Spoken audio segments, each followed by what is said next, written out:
incredibly excited to be hosting this panel today, tonight, in the morning, whatever you're watching, with three amazing educators that I've known for about a decade now, that are all within Hong Kong and Korea. Just a little information on what talking about design is. It's a collaborative of educators that are interested in talking about design and how that impacts different areas within education, whether that be a school or whether that be an informal learning space. So before I introduce the panelists, I invite you all to introduce yourselves in the YouTube chat. Please tell us where you're from, what your role is within education or outside of education, and your Twitter handle. We're also putting a link to like a Google form if you want more information about this talk or other talks that we organize. So I'll give a minute for you all to do that or so.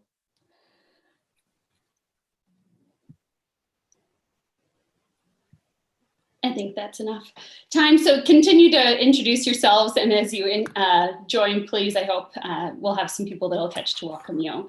But I want to make sure that I turn over our time to our wonderful panelists, just to give you kind of an overview of what we're going to do.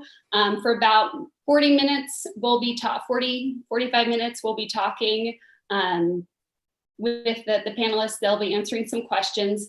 Please, if questions arise for you, please put that in the chat. We will have somebody that will capture those questions, and we'll get to that during our question and answer time. So I don't want you to feel that your question won't go unanswered. And we'll also have hopefully enough time to go through those. And if not, we'll see what other resources that we'll have available after this. So that's it. Oh, I didn't introduce myself. I'm Amanda Riskey. I'm a graduate student at Arizona State University. I used to work in China, and that's where I met these three women. And again, I can't speak more highly of these educators. They all bring unique perspectives, unique skills, and I think the thing that they all bring that's very in common is they look at a student as a whole, and they look at a school as a whole, as a system. So not just looking at what their section of the school does and the parts that they normally interact with. They're very concerned with how the experience of the student. And I appreciated that with working with them and collaborating with them and problem solving around with them. And I'll let them introduce themselves a little bit more. So we have Anne Drouet. She's the Performing Arts Director at Hong Kong Academy. We have Laura Cowan. She is a middle school counselor at a Hong Kong International School. And we have Fiona Collins, a librarian that is at Branksome Hall in Korea, or Branksome Hall, Asia, sorry, that's in Korea. So our first question is, how are you redesigning your process as a performing arts director, as a counselor, and as a librarian? So let Anne take that question first. Hi, everybody. Thank you, Amanda. Thanks so much for having me. Yeah, so as Amanda said, I'm working at Hong Kong Academy, and it's worth noting that we have just completed our 12th week of online learning. We haven't been back to school since the 23rd of January.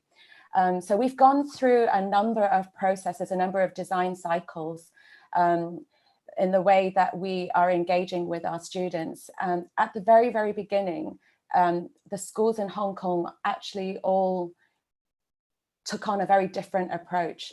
Hong Kong Academy, at the time, much to our surprise, the surprise of the teachers, we decided to go synchronous learning for secondary school. And some of us at the time were like, oh my gosh, how are we going to do this? Our kids are all over the world. But we announced it during the Chinese New Year holiday. And that allowed the families to make a decision whether to return to Hong Kong if they were traveling abroad, or to at least travel to somewhere in Asia to be in a similar time zone, or to access the learning asynchronously from wherever they were in the world.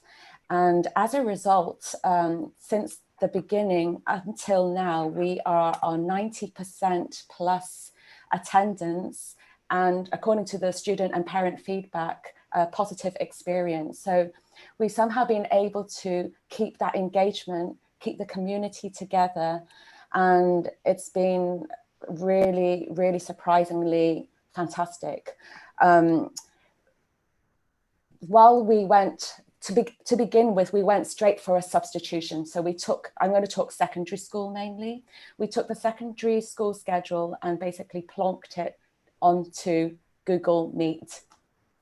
And then after about 2 weeks from taking student and parent and teacher feedback, we very quickly realized that it was too much. So when we're doing online learning, and I'm sure everybody already knows this, that everything takes a little bit longer.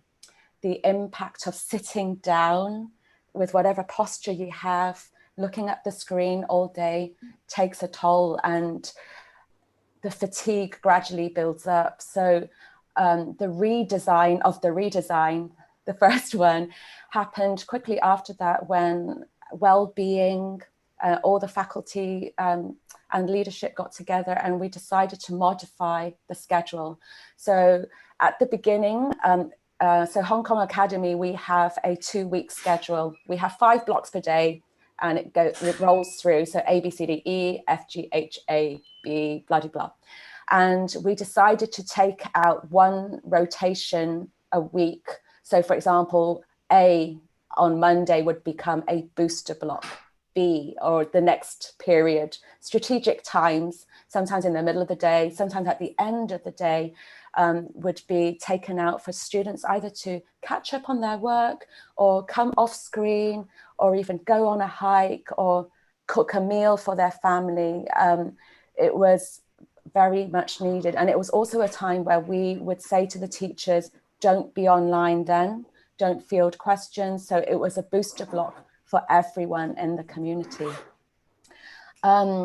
Thinking of the time right now, the biggest part of my redesign in my role, because I look after a lot of the events, the community events of the school. So right now we're planning graduation in a blended model, but we took parent-teacher conferences online, obviously, and also we had some events in the calendar that were concerts and talent shows and productions.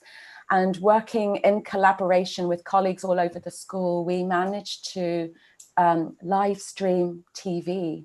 So we had students upload videos of their little performances, and then we were able to identify a core team of the producers and the hosts of that event, where we would live stream from school and keep the community all together. So our shows have been watched across 12 time zones, with audiences up to about 1,000, which is truly amazing, because that's the students, their parents, and their extended family and friends around the world.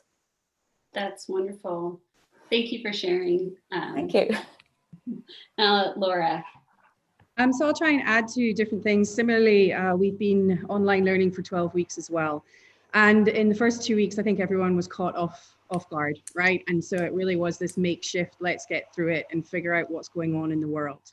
After that, what we started to do was survey our faculty, our students, and our parents. And we've continued to do a survey with parents and students every 3 weeks.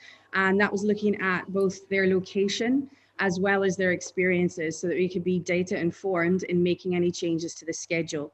We're fortunate to have the majority of our students in Hong Kong. So we based our time zone and our curriculum, or sort of the delivery of the curriculum, that everyone was on local time. Like I say, the first schedule, really, first 2 weeks was just, what on earth is going on? Everyone's in shock, everyone's in trauma, everyone's mourning the norms of daily lifestyle. The second was looking at that balance piece, making sure that kids weren't saturated, as our faculty as well, with technology being online all the time. And I would say, when you're looking at the design premise, for those of you that are starting out early on, maintaining a strong focus on psychological and social well-being is critical for the long-term success and sustainability. We all know Maslow's hierarchy of needs have to be met before Bloom's taxonomy can be reach to maximum capacity. Although having said that, in this current frame, very few people are going to reach maximum capacity. And so we also have to give ourselves permission to let go of what we would have expected within a norm and redesign our thinking around what is healthy expectations. Make sure you mute your video when you, okay, sorry, make sure, look at the message here. Totally lost my train of thought there as well. Coming back to it though, so our second schedule was that balance piece, and instead of having the block periods, we reduced time to 60 minutes, and that was for both electives and cores. And the premise behind that was the first half hour should be instruction, should be screencast, should be direct interaction with the students' collaboration. And then the second half of the class would be for questions, answers, follow-up. So that was sort of optional for the students to remain engaged, or they could go on with whatever homework had been assigned to them. We also recognize the importance of SEL, the social emotional learning piece, and we've infused that throughout our school. So it's doesn't just lie within the counselor's domain, and that has been critical. And we find that has helped maintain healthy social and mental health of our community as much as possible, given the circumstances, because if you have the solid relationships in place, then you're able to move forwards with asking things above and beyond the norm and working through challenges together. So we made sure that PCG was in there. Our third schedule, which is due to launch on Monday, which will see us to the end of the year, as in the academic school year. We're hopeful we might get back for some kind of closure type activity, would not be looking at the academic predominantly. So our third schedule has a lot more time for socialization. We've tried to emulate sort of the after school activity clubs with half-hour pockets where teachers can offer different things. We have increased the pastoral care time. We have redesigned when it's done. We had it at the beginning of the morning, not a great time, right? Because then people think that that's optional, and that's where we get most of the social emotional support going on. So we've now put that in the middle of the day. We've also now built in something called office hours. And so on top of the core and elective classes, there are opportunities every day for kids to kind of get that homework help. And that can be either the teacher requesting a child to participate, or a child requesting to participate. And it's like that open door policy where people can come in and just cross-check what's going on. Amanda, cut me off when you need to cut me off, all right? Because I've got a whole host of things here. Maybe wrap up in the next like 30 seconds and 30 I'll get seconds. into Okay. Other areas that I can share are the actual strategies that we have implemented that are different from the norm for both the student, the parent, and the faculty community. Looking at how we're identifying support, students who need support, the ethical standards of counselling when you're online, and how do we support families and students who aren't engaging, figuring out why and what can we do to encourage that. So those are a few other design principles that we've had quite a lot of experience in and have quite a lot of new tools and strategies that I can share in a document maybe. Wonderful, thank you, thank you. And Fiona, would you like to tell us about your context? Hi, so a lot of similarities to what's going on in Hong Kong, but also some significant differences. Just to set my context, I'm based on the island of Jeju, which is a very small island in the south of South Korea. So we're in a context where the virus has affected us greatly, but not quite in the same way. Right from the start, I'm trying to think, we came back from our Lunar New Year holiday on the 1st of February. We had reduced numbers. Again, to set some context, Branksome Hall Asia is predominantly a Korean school. We have 90% of our community are Korean, about 10% are Chinese. So the major part of our community that were being affected by this in the beginning were the Chinese students. Many of them elected not to go back to China for the Lunar New Year holiday and stayed on Jeju. So our community has been here in our time zone, which made it easier to connect with our girls. We're predominantly a girls' school. We do have 24 boys in the junior school. It's an interesting dynamic, but when I talk about the students, I'm referring mainly to the girls. We have done online learning for 7 weeks and in total. starting on the 24th of February. We then had a week's break, which became combined with another week's break because we kept hoping we were going to go back to school. So we had 2 weeks holiday, but we're advised not to go anywhere. Just for those who are not aware, we've never been in a lockdown situation here. We have continued to go to school. Our staff are on campus, which has made it very easy, well, relatively easy for us to plan lessons, to plan strategies, to redesign what we're doing. Like Laura, we're on schedule 2 now, and I think that's the schedule we'll stay on. It differs for what we call junior school, our elementary, compared with our middle and senior. Middle and senior are on the same schedule. They do 4 periods a day, 80-minute periods. The teachers are making really good use of Zoom and the breakout room facility so that they can start a lesson with 10 or 15 minutes instruction and then put the students in breakout rooms to work, tell them to move away, make sure that they're not on screen the whole time. I think as both Laura and Anne talked about, the idea of sitting down for 80 minutes at a time staring at a screen is really, really challenging. And that's been one of the things to try and get our students up and moving around. For the younger ones, the elementary school, it's structured very differently. We do 2 lessons in the morning. We've been synchronous from the beginning.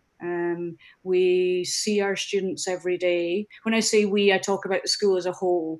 I'll come on and talk a little bit specifically about my role as a librarian in a second. So just to summarise about our junior school, they do 2 lessons in the morning, an hour and a half each from 9 to 12 with a half-hour break in the middle. Our specialist teachers for language, PE, art and music, they're asynchronous. They do video recordings and the students respond to those in the afternoons. We then do a wrap-up meeting with the homeroom teacher at the end of the day to check in, how's everybody doing. We've had huge uptake. Some classes have 95, 98% of their students there every day. We did parent-teacher conferences last weekend and got very, very positive feedback. In terms of my role as a librarian, because I've been in school, we've had a tremendous opportunity, and I keep talking to my colleagues about the gift of time. We have reorganized our collection. We have relabeled our collections in the best shape it's been in. It's satisfying in some ways, but it's also not in other ways, because for me, a library should be used. A tidy library is a library that's not being used. And I come in the mornings and I go, oh, look at my lovely tidy library. And then I go, oh, that means nobody's in. I've done a number of read alouds. I'm a master at reading a storybook to a video camera now. In the junior school, we use a platform called Seesaw, where I have access to all the classes, so I can post my read alouds and get responses. One thing I have found, despite missing the contact with the students, I am getting quite a lot of feedback from some children who had never, to my knowledge, spoken to me before, are now recording a little video response. And something I did that was very popular was a bear hunt from the Michael Rosen Going on a Bear Hunt story. And I had 85 students who posted pictures of their bears for me to hunt for. Oh. So then I gathered all those pictures in a video and posted that for all the kids to see. So there's definitely some positives. As an IB school, we've launched our Pyp Exhibition in the last week or 2, and I'm now available on Zoom for grade 5 students who are asking for help in how do they navigate our catalogue, how do they find resources. So I'm having a little bit more personal contact in that way. Wonderful. You definitely have to redesign how you think about your job. Yeah. And every day I come in and do something a little differently. Running a poetry event at the moment where we're building a poetry and people are sending us in poems on leaves, and then I'm using Instagram a lot to promote that the library's still there even if you're not here with us. Yeah. I'm looking at the Thank time you. and thinking we probably want to move on now. Thank you, Fiona. I'm just going to give you guys a moment. If anyone wants to comment on what other people have said in for that first question. Yeah, I wanted to add to what Laura said about well-being, not forgetting the staff well-being for any principals or heads of school or even faculty out there. One thing that, because my family and I, we went through 2 lots of 14-day home quarantine because of my husband's traveling.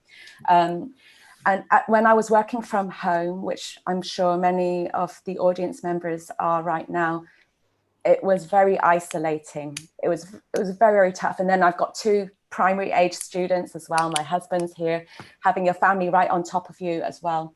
And for every staff meeting that we had, so that's every Wednesday afternoon for us from 1:30 till 4:45, it would begin with about a good hour of well-being exercises where from one of my colleagues leading a Thai massage on her face and shoulders for everyone to follow, to mindfully creating breakout groups where people could connect with one another.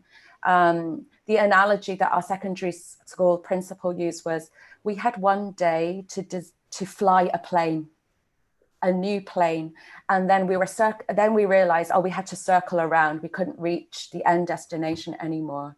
And then when there was no end of school campus closure in sight, we realized, wow, we're now flying around the globe with no end in sight. So you've really got to pace yourself and keep each other connected.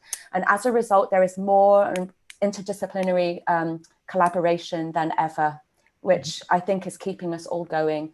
Our Wednesdays are now passion days. So one of the things as a well-being piece is, for everyone as a human being, it's really important now to identify things in your life that make you happy, and then to schedule time to do those things that make you happy, be it listening to good music or cooking, whatever it is that your passion or your hobbies might be. And these are now framing our school days on Wednesdays, they're passion projects. That's wonderful. Thank you for sharing. And Laura. Yeah, I think building those protective factors is what helps develop resiliency in times of trauma and crisis. And I would echo what you had said in regards to the faculty well-being. What we ended up doing was we had daily huddles at the end of every single day that were optional for faculty to zoom into. So the administration would be there so that they were on hand, because this isolation it is so real in so many different ways in regards to how it impacts your mental and emotional and social health. So having the opportunity, some people would be on every single afternoon. Now that wasn't sustainable, we recognize that, but in the first few weeks it was important, and then we pared it down, and we're following this, continuing to follow this, where Tuesday is an optional huddle and Thursday maintains our mandatory faculty huddle. And so it just continues that connection piece, which, and particularly I would say for single faculty members, they're feeling this isolation even more. Like, it brings different challenges, believe me, when I'm home learning and I'm teaching full time and everything else, but at least we have company. But I think for the single faculty members that are on their own, it's an added layer of ensuring that someone is connecting with them and maintaining contact throughout. Mm-hmm. Thank you. Yeah, something our counsellors did was they've sent out a survey. We have 3 counsellors for high school, middle school, junior school, just reaching out to people. How are you doing? Offering to set up a support group. We also, in another slight unique situation, 50% of our students are residential or were. So we have a number of staff, resident DOMs, who currently don't have a job, if you like. They are doing a lot of promoting wellness activities. They'll set up Zoom meetings to run a cooking class, to run a yoga session for people. One of them has set up, I don't know if you're familiar, there's a game from the UK called Taskmaster. And so there's now a Taskmaster challenge running for both our students in middle and senior school and our faculty. So every day there's a new task where they can be creative and post videos, just to try and maintain that community feeling and making sure that everybody's okay. And Amanda, just one other thing. We've not really talked about the parent community, and they are a huge component in this. And so we've designed a few different things along with having the parent surveys to reflect on their experiences at home with home learning. We've added Zoom sessions, and the counsellors facilitate those, and we hold those a couple a week. Generally, they're open forum. The first few weeks that we ran, we did have, we put out emails asking people what questions do you want us to focus on, so that we did have a guided protocol. Now we kind of have an open forum session where parents will come in. We are very firm on what the construct and intent is, what we are there to do, what we're not there to do. And if we can't answer questions, we then direct the parents to the relevant party. Because to begin with, you're going to have an awful lot of confused and upset people. I don't know if you guys experienced it, but it was like, are we going to get refunds? And we're not teachers. And that's a natural, healthy response to an abnormal crisis situation. As things begin to settle and more confidence is built within the school in regards to what they're doing, so that communication piece is critical. We continue to have parent advisory groups, parent faculty organization groups meeting as well. They feel that they're in partnership, and then we're giving them a forum every week as well to be able to get support and to lean on each other too. Yeah, we're doing that as well, Laura, and we're finding it so useful, because don't forget the parents are isolated too. And Fiona, for example, your parents aren't even, some of your parents aren't used to living with their children, let alone suddenly having to teach them, right? And we gave our community a differentiated toolkit that had very similar vocabulary. And for example, this idea that, you know, where is your anxiety level right now from a 1 to 10? Where is your happiness level right now from 1 to 10, and why? And it gave, you know, every single member of school common language to talk about. So even my husband, who doesn't normally talk about his feelings much, can give me a number, but he can appreciate my number and the kids' number and our reasons why, knowing that everybody reacts to things differently. Yeah, we're another unique aspect of our situation here is that the Korean government decided to set up these schools on Jeju to try and encourage Korean students not to go overseas for their secondary education. So the large majority of our families, the mothers live here with their children, and the fathers are in Seoul, somewhere else on the Korean mainland or the Chinese mainland. So some of our families either haven't seen their fathers for an extended period of time, or have moved back to an apartment in Seoul where they don't generally live whilst they're at school. So some of our parents are really finding this a struggle. The Korean government authorised reopening of childcare facilities for younger students about 3 weeks ago. So we actually have our youngest students, we have a large percentage of them back in school. So I'm currently teaching JK prep classes who are about 3 years old, and JK classes. I currently teach 3 classes twice a week. So I have 6 scheduled classes. When I say teach, I'm providing childcare. That's what I'm allowed to do. But it does make it slightly easier for our parents who have younger siblings. The younger ones can now come into school and they can support the older ones at home. Obviously, there's very strict protocols in place. Temperatures are taken 2 or 3 times a day. Everybody had to complete a survey of where they had been over the last 2 months. But it's also gives us a positive outlook for bringing students back. This having some students here already means that we may be getting more soon, we hope. Yeah, and thank you all for sharing that. I want to ask one more question of the 3 of you, and then give Laura some time to talk about Child Protective Services. And Laura, I'll remind you at the time, but also if you had advice for parents too, because it sounds like you're all learning different. I know when I spoke to Anne on the phone, she commented on how they're learning about other sides of the student experience, and this sheds light on what's happening within families as well. But I know that parents are also having a hard time, as you all mentioned, navigating this space.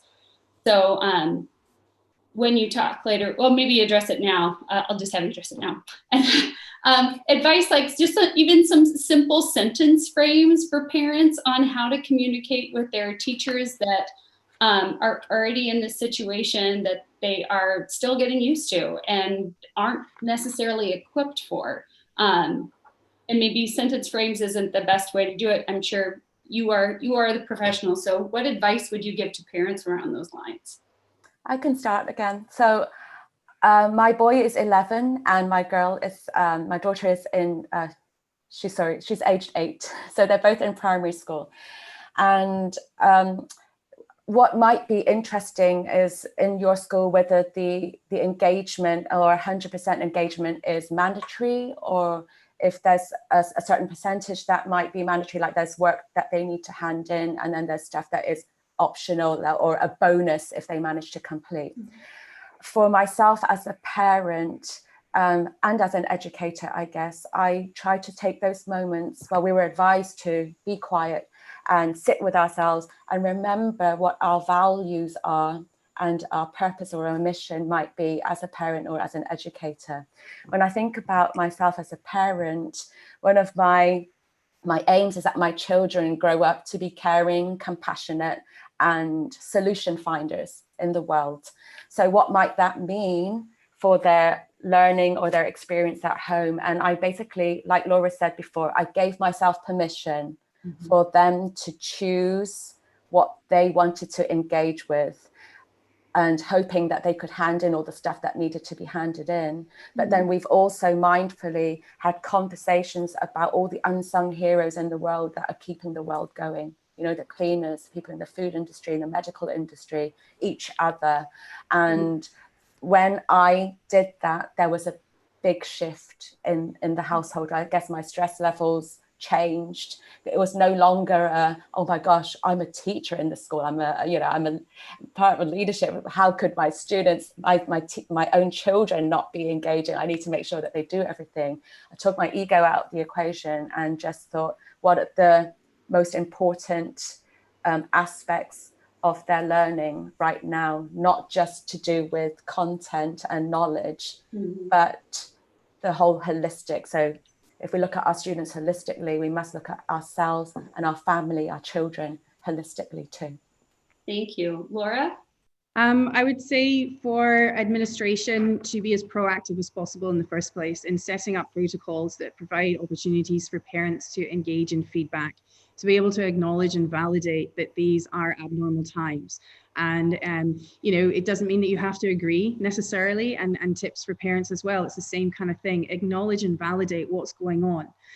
Because when you name it to tame it, then you can start moving forwards and figuring out solutions.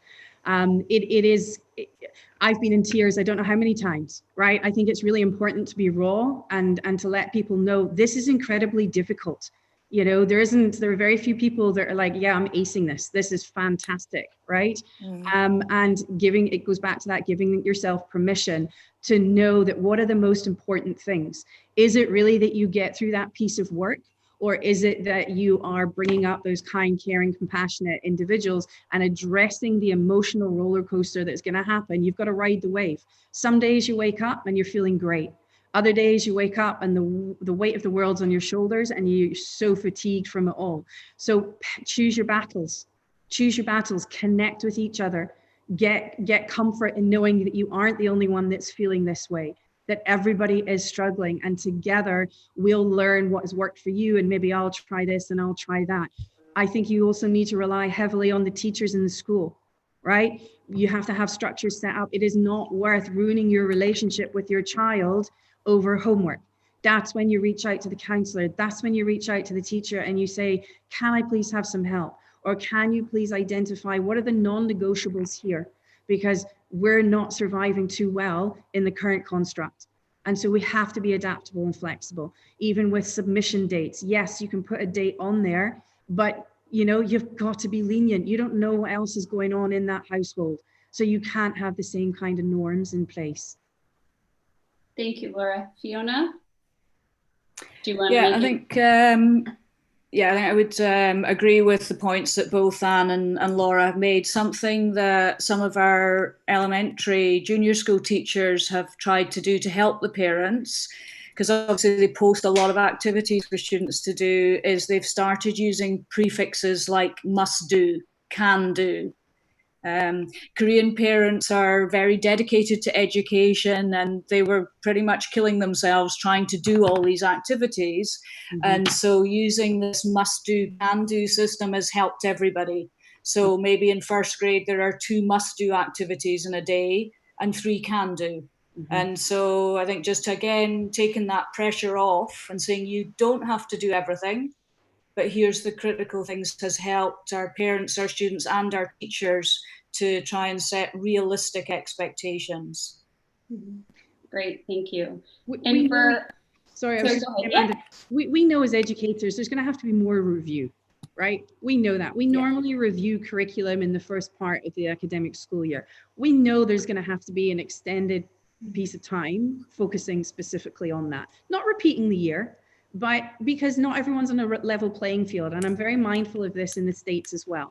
You know, we are very privileged, let me tell you, and let me recognize that. And the reason that I'm doing these webinars and sharing is I have a team of 18 counselors, right? We should be sharing this information. We have the capacity to sit and brainstorm and plan. And I get there are many schools out there where there may be 1 counselor or 2 administrators and just being overwhelmed with the influx of what's happening too. Yeah, thank you for mentioning that. Our last question is, out of the lessons that you've learned along the way, what are you going to be keeping within your practice? And I hate limiting this conversation because it's so rich and you all have such wonderful things to say and share with us, but I'm going to limit you all to 2 minutes so we can get to some of the questions from people, and I'm going to be more strict. So, Anne, what are you going to continue from here? Yeah, in a nutshell, I'll talk about parent-teacher conferences, for example. We have noticed that, so if we think about campus learning, online and then blended, we will probably be forever blended with some models, some systems. So for example, parent-teacher conferences, we've had PTCs now with every single child in the whole school, and the parents have been really, really grateful. And some preferred it that way, that they got their 15 minutes with their child and uninterrupted, not having to leave work, being any part of the time zone. So one part of the context that I didn't set was that at HKA, we have 50 different nationalities. So parents all over the world, family all over the world. So yeah, forever blended. And also, for example, our concerts and the shows that we've done, we had students who submitted amazing videos who would never have performed live in front of an audience, but were able to submit a video, and we want to continue celebrating those young people too. Wonderful, thank you. Laura? Ensure that SEL and well-being has a very prominent feature right from the get-go. Make sure your schedules are as sustainable as possible and reflecting data collected from the community, because every time you make a change is another opportunity for people to mourn and grieve and get upset, quite rightly so. Wednesday afternoon is the new mini weekend, right? We're in week 12, okay? Normally a weekend is spent catching your breath. Weekends aren't weekends anymore. And so we need to have some respite. So these wellness Wednesdays, whilst you might be thinking for administrators, heads of school, well, that's taking away from academic curriculum time, it's that less is more approach. You've got to have Maslow's hierarchy in place before Bloom's taxonomy takes off. So, yeah. Thank you. And Fiona? My biggie is I want kids back in my library, which, so that's something that I want back. But in terms of what I would keep doing, things like Instagram and Flipgrid are my new best friends. I used Instagram in the past to promote what we're doing, but in terms of sharing events and activities as a librarian, Instagram is fabulous. And the kids doing work for me on Flipgrid. Think, as Anne said, students who would never speak before will sit happily and record a Flipgrid video telling me about a book or relaying a poem. So yeah, using the technology for purpose. Mm-hmm. Wonderful, thank you. And thank you all for answering those questions. I'm going to turn it over to Laura to talk about Child Protective Services, and then we'll get into the question and answer from those of you that are listening or tuning in from YouTube. Feel free to put some questions in that stream and we'll catch them when we do that. Go ahead, Laura. Thanks, Amanda, for giving me this opportunity. This really is a message to any of the counsellors, heads of schools, administrators. As we know, the mental health challenges, psychological well-being challenges are put to the test for everybody, right? New constructs, new constraints, new experiences. What that means is if anyone ever has any underlying mental health challenges or psychological challenges, those are going to be primed to peak. And so it's extremely important, if you haven't already reviewed how your child protection policies and protocols would play out when you're not within school. I can't go into specifics because we have an ongoing case right now, but it's very high level and it has had to involve the authorities. And it kind of caught us off guard a little bit because all of a sudden there was disclosure over digital device. And then what did that mean? Where are our members of the team? How could we convene? How could we follow our flow chart? And so we had to get very, very creative. And what I will say, the social welfare department and the police in Hong Kong are amazing, have been amazing in supporting us, but it has been developing new design on figuring out how we now are going to approach this, what the responsibilities are within the school as well. They're still under our care. Whilst they're at home, that's the view that we take. They are still under our care. And so that disclosure can and still will happen. So have you spoken to your teachers about this? Have you primed your teachers on how to handle an online disclosure or how to handle any concerns that you might have? How does that flow chart work? Who is now responsible? Has the team met together to front load how you would address certain situations? I think if you haven't done that, please do review that because timing is of the essence in a lot of these high critical cases. In a nutshell. Thank you. Thank you so much for talking about that. It's very, very important and much appreciated. Okay, so I'm going to look at our questions from our chat. The first one, and feel free to chime in as you see fit.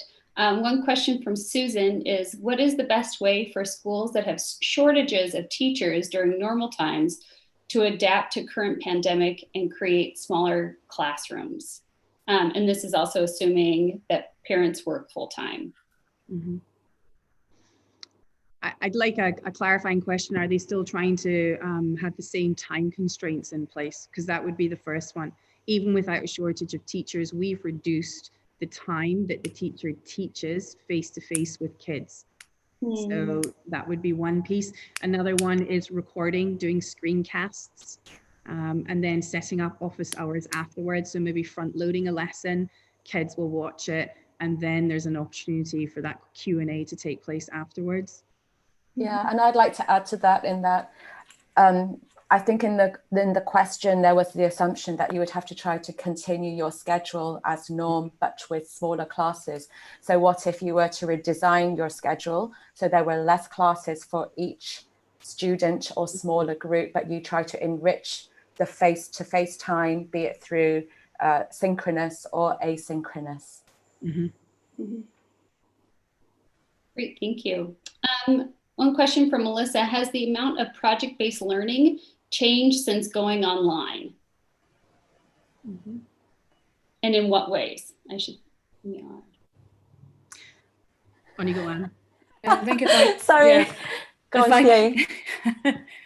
all right, if I can talk to that a little bit. I know some of our English teachers in middle school in particular have found that they've adapted to moving to more project-based learning in a different way. To begin with, they found it quite difficult designing group work but since they moved, I had to clarify, we started off using Google Meets. We're a Google school, but very quickly found that Zoom lent itself to group work in a more effective way. So they would set up, for example, an English project and set up breakout rooms for the girls to go and work in groups, and then they could drop into the different breakout rooms. So that's a way they've approached it, certainly in middle school English with us. And I do a big shout out for having more PBL, because what it does, it also increases the collaboration, socialization piece. Yeah. So you're hitting two exactly. birds. Yeah. Mm-hmm. And it allows students to progress at a pace that they can work at. Mm-hmm. Yeah. Great, thank you. Another question is, does anybody have suggestions for kids who aren't participating in assignments? They have the ability and the supplies, they just don't have the motivation. Yes, I'm just trying to look for we developed a system because we found that was happening. And so basically, I can't find my notes. Basically, what would happen is our system is sort of a three-pronged approach. The first would be the teacher emailing the child to ask, hey, what's going on? Again, just relying on that relationship piece that has already been built. If the child doesn't respond, then the next thing is the teacher would email the child along with the parents and say, hey, I've tried to reach out, I haven't heard anything.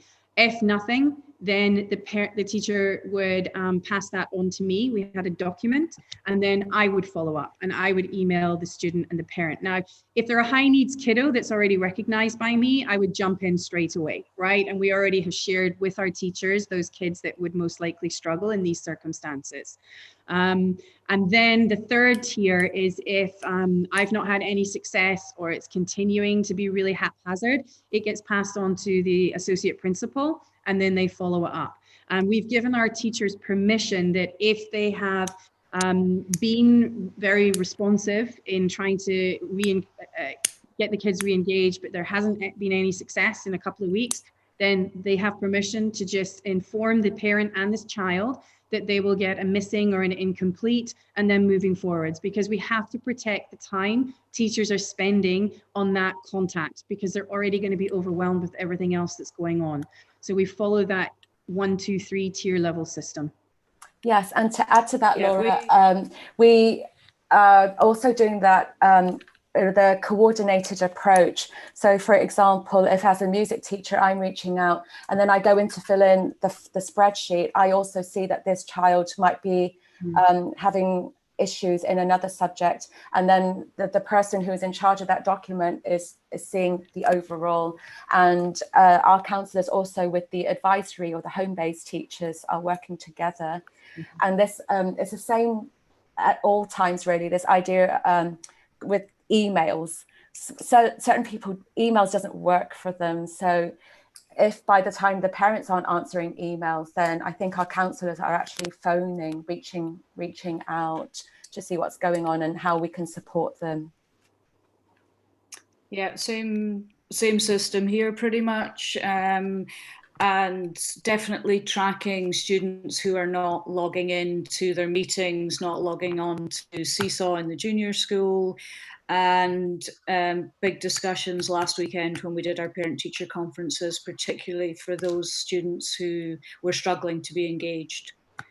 It's hard for everybody.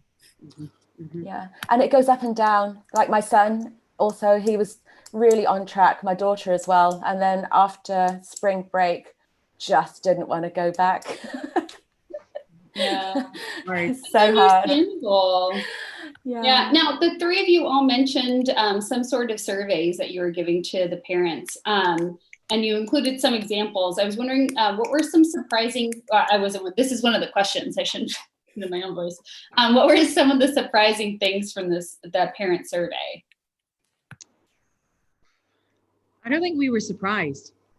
We knew we were going to get parents who were frustrated. We knew we were going to get parents who were upset, who were angry, who were at a loss. And then we also had the parents who overwhelmingly now are just very, very thankful. I think because it kind of emanated from Asia, at the very beginning, it was kind of like, we didn't realize that it would be going global.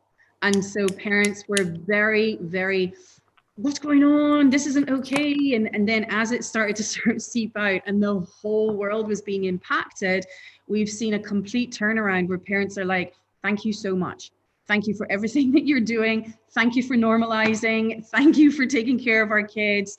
We understand this isn't ideal, but we appreciate that tandem approach. So maybe that will be the same cycle that other countries will go through as well.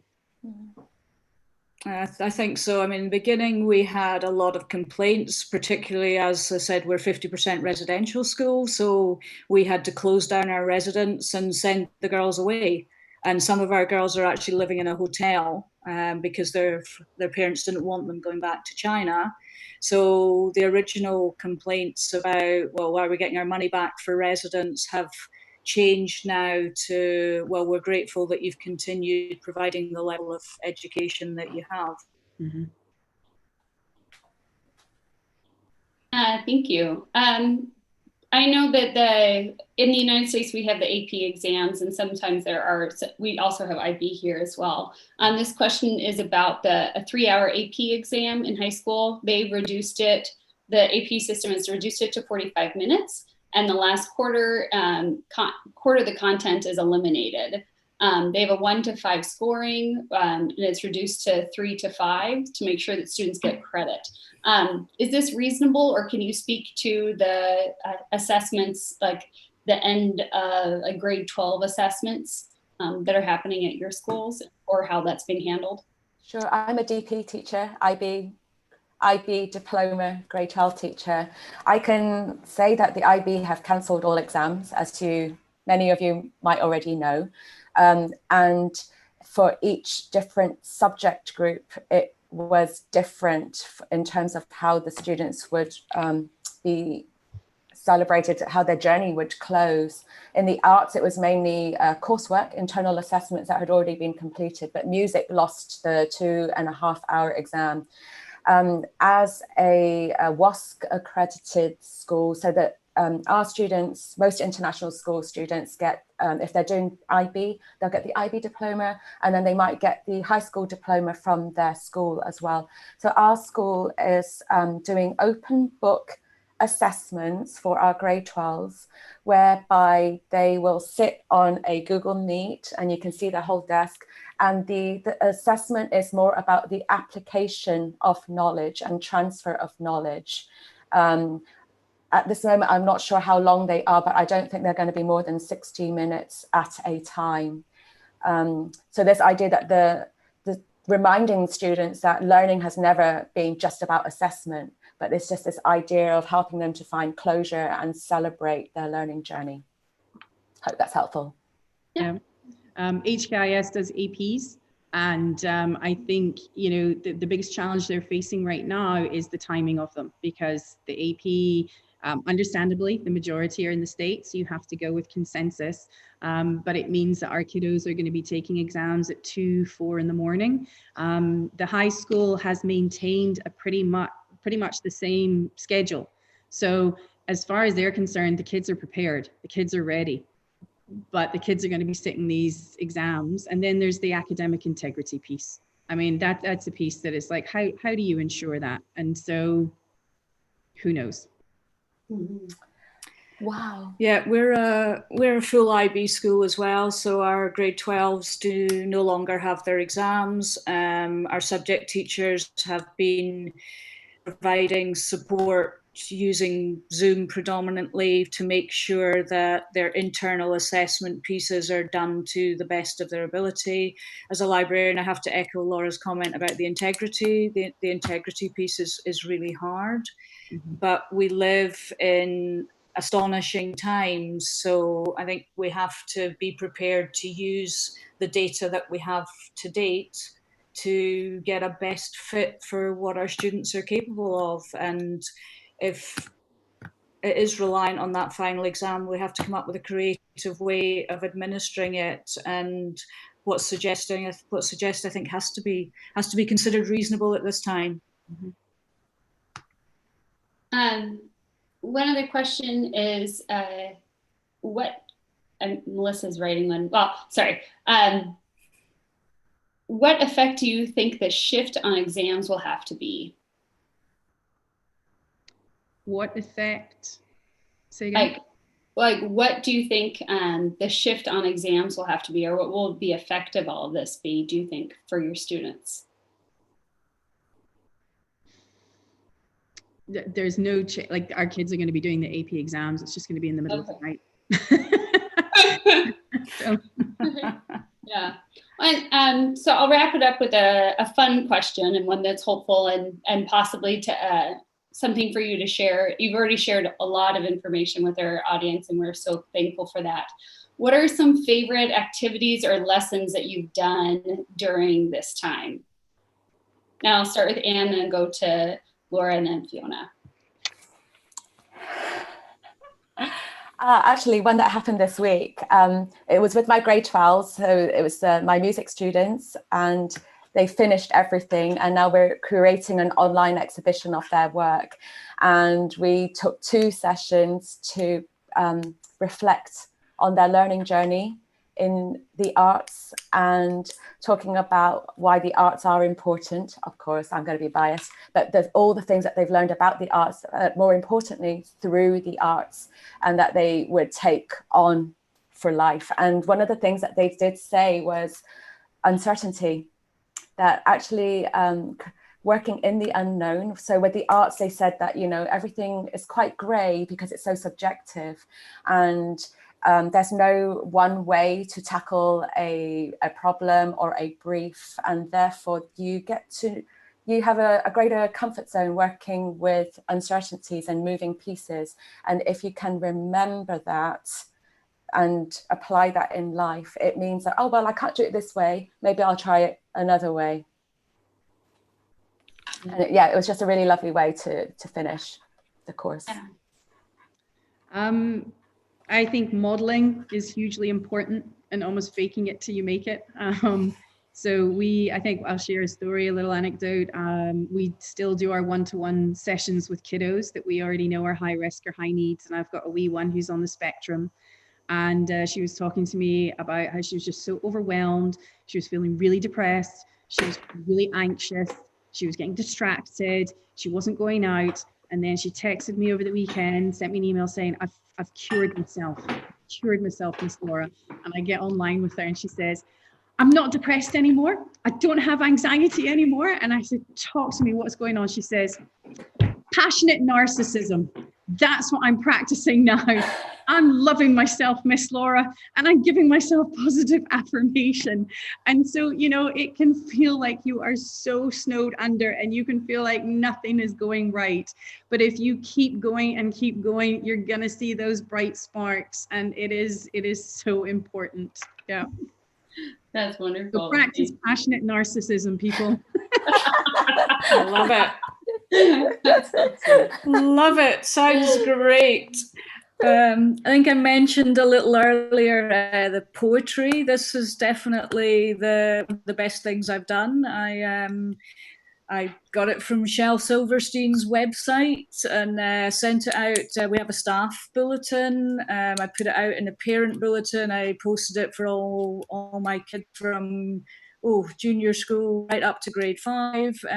We've had a huge response. We've got poems in Chinese, French, Korean, and English. It's given the kids, some of them, an opportunity to express how they're feeling about the situation. And I would like to invite all of you and anyone tuning in to send me a favourite poem, and I will hang it on the poetry. And I've done a couple of videos already on our Instagram channel just to highlight so people can pause them and read the poems. Wonderful. Well, thank you. And I want to respect your guys' time and our audience's time. And it is 1 minute to the hour somewhere in the world, or not everywhere. Anyway, I cannot thank all of you enough for spending time with us on your Saturday morning to tell us what you've learned. It's been a very rich conversation, and I really appreciate you guys as educators, as people, and as friends. So thank you. Thank you. Thank you for asking us, Amanda. Yeah, thank you.